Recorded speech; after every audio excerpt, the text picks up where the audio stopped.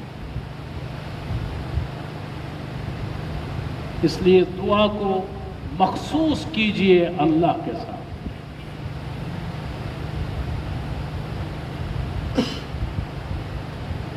تو اے مومنو، رکوع کرو، سجدہ کرو، عبادت کرو اپنے رب کی، وَافْعَلُوا الْخَيْرَ۔ یہ ساری چیزیں بیان کرنے کے بعد بھی اللہ تعالیٰ فرماتا ہے اور نیک کام کرو۔ یہ نیک کام کیا رہ گئے ہیں باقی؟ یہ خدمت خلق۔ رسول اللہ صلی اللہ علیہ وسلم نے اپنی حدیث مبارکہ میں فرمایا، الساعی علی الارملۃ والمسکین کساعی فی سبیل اللہ۔ بیوہ کے لیے، مسکین کے لیے دوڑ دھوپ کرنے والا۔ بیوہ ہے، کوئی پرسان حال نہیں ہے، گھر میں پھاکے ہو رہے ہیں، مسکین ہے، کھانے پینے کو کچھ نہیں ہے، اور ایک بندہ اٹھ کے ان کے لیے دوڑ دھوپ کرتا ہے، بھیک مانگتا ہے باقیوں سے، محلے والوں کے پاس جا کے اپنی جولی پھیلاتا ہے، ان سے کہتا ہے ایک بیوہ ہے، ایک یتیم ہے، ایک مسکین ہے، ان کے لیے مدد کیجیے۔ تو حضور صلی اللہ علیہ وسلم نے فرمایا، اس شخص کا یہ کام، یہ بیوہ کے لیے، نادار کے لیے، یتیم کے لیے، مسکین کے لیے جو یہ دوڑ دھوپ کر رہا ہے، کسائی فی سبیل اللہ، اس کا یہ کام ویسا ہی ہے جیسا مجاہد کا میدان جہاد ہے۔ یہ بھی مجاہد ہے۔ جہاد اتنا ہی نہیں ہے کہ آپ نے بندوق اٹھائی اور گولی چلائی، آپ نے تلوار اٹھائی اور دشمن کا سر قلم کر دیا، بلکہ جہاد اور جدوجہد یہ بھی ہے کہ آپ ناداروں کے لیے، غریبوں کے لیے، محتاجوں کے لیے، مسکینوں کے لیے، بیواؤں کے لیے دوڑ دھوپ کرتے ہیں، جولی پھیلاتے ہیں۔ تو یہ سب کام آپ کو کرنے ہوتے ہیں، رکوع سجدہ، نماز، عبادت، وافعلوا الخیر، اور لوگوں کی خدمت۔ آج بھی اللہ تعالیٰ نے اس آزمائش میں ایک موقع فراہم کیا ہے لوگوں، آپ کم یا زیادہ کچھ نہ کچھ اس میں تعاون کریں، تاکہ وہ لوگ جو سیلاب کی زد میں آئے ہیں، جن کا کچھ باقی نہیں رہا، مکان تھے وہ بہہ گئے، جائیداد تھی وہ ڈہ گئی، جو کچھ انہوں نے کمایا تھا وہ سارا بہہ گیا، تو ان کے لیے کچھ توجہ کرنا، ان کے لیے کچھ مدد کرنا، ان کے لیے کچھ دوڑ دھوپ کرنا، اس کی طرف اللہ تعالیٰ نے وافعلوا الخیر میں ہمیں ترغیب دی ہے کہ نیکی کے کام کرو، خدمت خلق کرو، لعلکم تفلحون، شاید کہ تم کامیاب ہو۔ مطلب یہ ہے کہ یہ سارے کام کرنے کے بعد اترانا نہیں ہے، گھمنڈ نہیں کرنا ہے، میں نے اتنے سیلاب زدگان کے لیے اتنا کچھ کیا، میں نے فلاں بیوہ کے لیے یہ کیا وہ کیا، میں نے فلاں غریب کو اٹھایا ہے۔ یہ جب اللہ توفیق دیتا ہے تب بندہ کوئی کام کر پاتا ہے، اپنے بلبوتے پہ کوئی بندہ کچھ نہیں کر سکتا۔ اس پر اللہ کا شکر ادا کرنا چاہیے کہ اللہ تعالیٰ نے مجھ سے یہ کام لیا اور مجھ سے یہ کام بن گیا اور ہو گیا۔ اس میں غرور اور گھمنڈ کی کوئی بات نہیں ہونی چاہیے۔ غرور اور گھمنڈ سارے کیے کرائے پر پانی پھیر دے گا۔ اس کے بعد وہ بات بتائی گئی ہے جو اصل مضمون ہے۔ وَجَاهِدُوا فِي اللَّهِ حَقَّ جِهَادِهِ وَاجْتَبَاكُمْ، اللہ کے راستے میں، اللہ کے لیے، اللہ کے دین کے لیے، یہ جو اس نے پوری ایک کتاب نازل کر دی ہے، محمد صلی اللہ علیہ وسلم کو ساتھ بھیجا، جو اس کتاب نے کہا اس پر عمل کر کے دکھایا محمد صلی اللہ علیہ وسلم۔ کیسے ہمیں پتہ چلتا یہ جو کہا گیا ہے اقیم الصلاۃ، نماز قائم کرو، کیا ہوتی ہے نماز؟ کسی بندے کو پتہ نہیں چلتا اگر محمد صلی اللہ علیہ وسلم یہ نہ فرماتے کہ اس طرح، پھر ہاتھ اس طرح، پھر رکوع، پھر سجود، پھر سلام، یہ نماز ہوتی ہے۔ وہ نہ بتاتے تو دنیا میں کسی کو پتہ بھی نہیں چلتا نماز کس جانور کا نام ہے۔ یہ محمد صلی اللہ علیہ وسلم جنہوں نے اللہ کے ایک ایک حکم پر عمل کر کے بتا دیا، پوری امت کو بتا دیا حج کیا ہے، زکوٰۃ کیا ہے، کتنے فیصد ہے، کس کے ساتھ نکاح ہو سکتا ہے، کس کے ساتھ نہیں ہو سکتا، کیا دو بہنوں کو بیک وقت نکاح میں جمع کیا جا سکتا ہے، نہیں کیا جا سکتا، کیا سوتیلی ماں سے نکاح ہو سکتا ہے، نہیں ہو سکتا۔ کس نے کہا؟ اس کتاب میں، محمد صلی اللہ علیہ وسلم۔ اس لیے یہ ضابطے کی کتاب ہے، آئین کی کتاب ہے، قانون کی کتاب ہے۔ یہ کتاب صرف قسمیں کھانے کے لیے نہیں بھیجی گئی،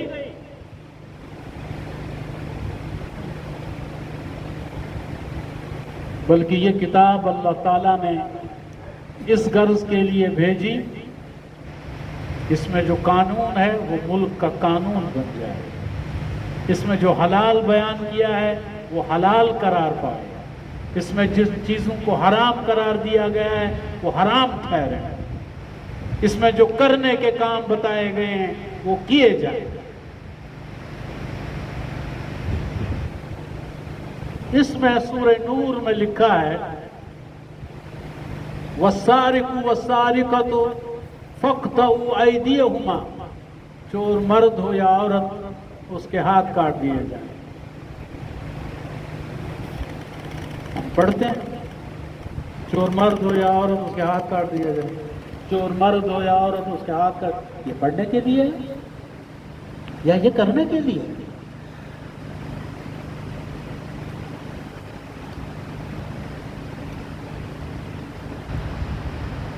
حرمت علیکم المیتۃ ودم ولحم الخنزیر وما اہل بہ لغیر اللہ، حرام قرار دیا اللہ نے ایسا جانور جو خود مر گیا، اس کو ذبح نہیں کیا، خود ہی مر گیا، چوٹ کھائی اور مر گیا، ٹکر ہو گئی گاڑی کے ساتھ مر گیا، کہیں سے گر پڑا اور مر گیا، یہ مردار ہو گیا، یہ حلال نہیں، خون حرام ہے، آپ اس کو پی نہیں سکتے۔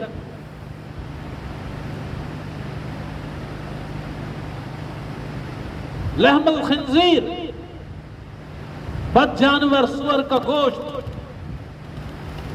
حرام ہے،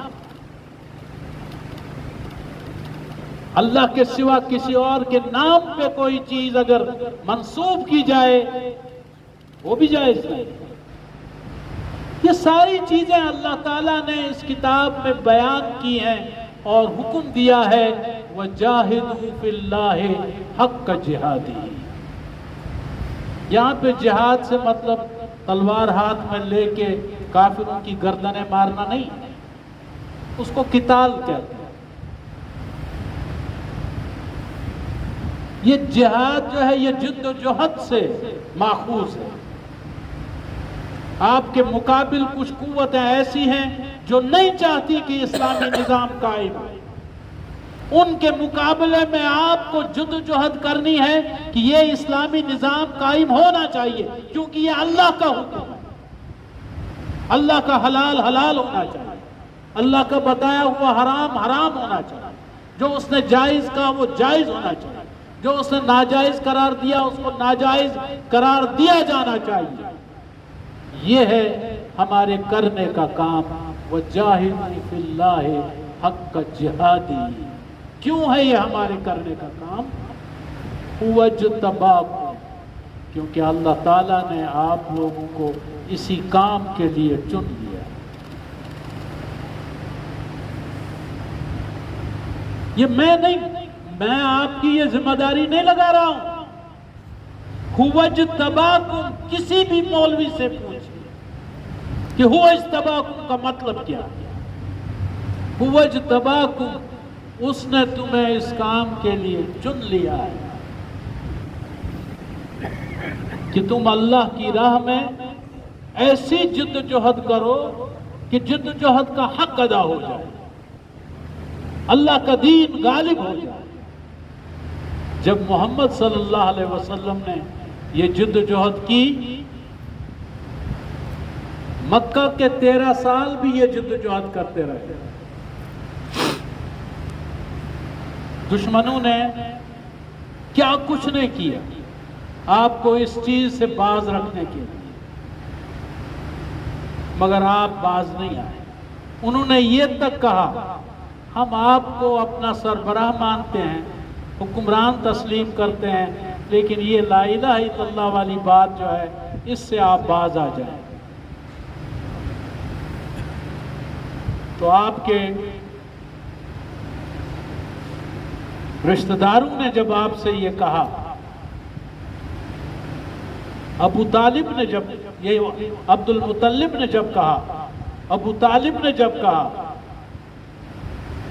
کہ کیا حرج ہے ان کی یہ بات ماننے میں، اب دیکھیں سب آپ کے پیچھے پڑے ہوئے ہیں، تو آپ صلی اللہ علیہ وسلم نے فرمایا اگر یہ لوگ میرے داہنے ہاتھ میں آفتاب اور بائیں ہاتھ میں چاند کو رکھ دیں،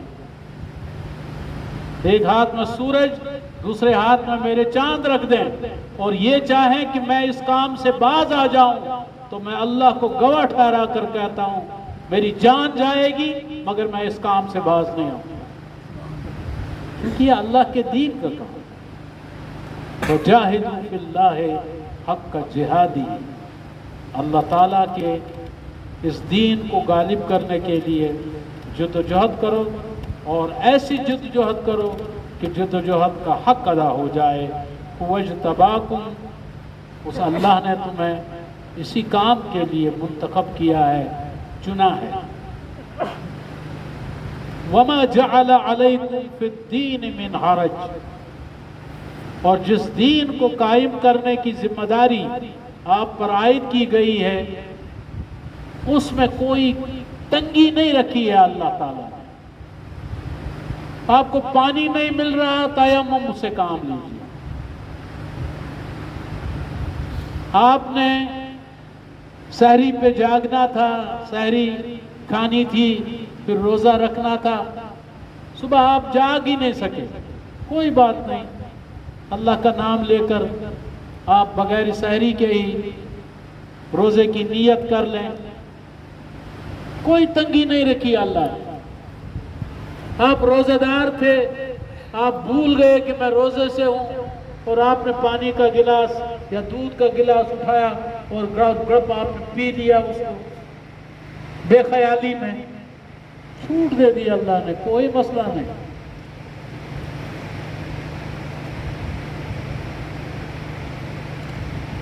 وَمَا جَعَلَ عَلَيْكُمْ فِي الدِّينِ مِنْ حَرَجٍ، کوئی تنگی نہیں رکھی اللہ تعالیٰ نے آپ کو اس دین کے حوالے سے۔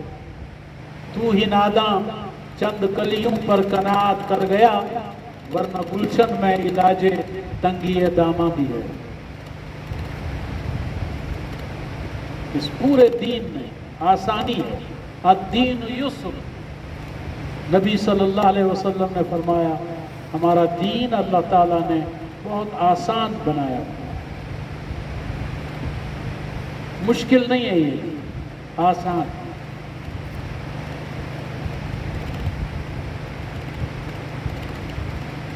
ملت ابیکم ابراہیم،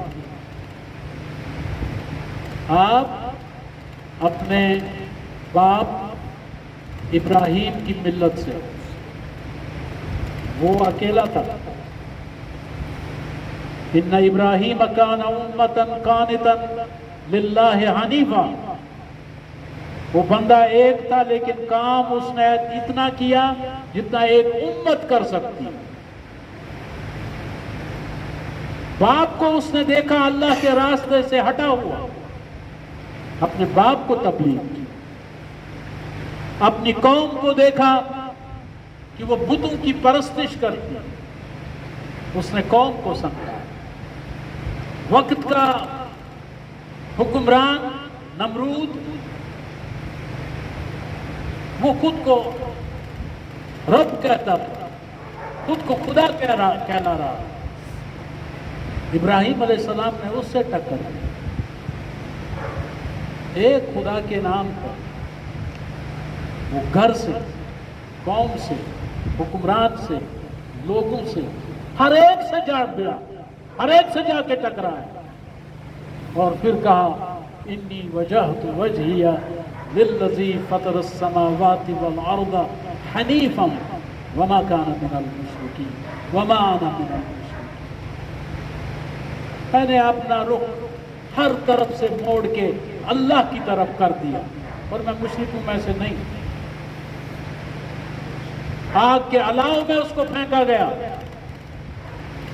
خوشی خوشی آگ میں کود گیا، بے خطر کود پڑا۔ آتش نمرود میں عشق، عقل ہے محو تماشائے لبے بام ابھی، عقل سوچتی رہی کیا آگ میں کودنا چاہیے، لیکن ابراہیم نے نہیں سوچا، میں اللہ کی رضا کے لیے یہ سب کچھ کر رہا ہوں۔ وہ کود پڑا آگ میں، اور وہ جس نے آگ میں جلانے کی تاثیر رکھی ہے، اس نے اس آگ کی تاثیر یہ کر دی کہ وہ ٹھنڈی ہو گئی، اور اس نے کہہ دیا، اس اللہ نے آگ سے، قلنا یا نار کونی بردم والسلام علی ابراہیم، ٹھنڈی ہو جائے آگ، لیکن اتنی ٹھنڈی بھی نہیں کہ میرے محبوب ابراہیم کو ٹھنڈ لگ جائے۔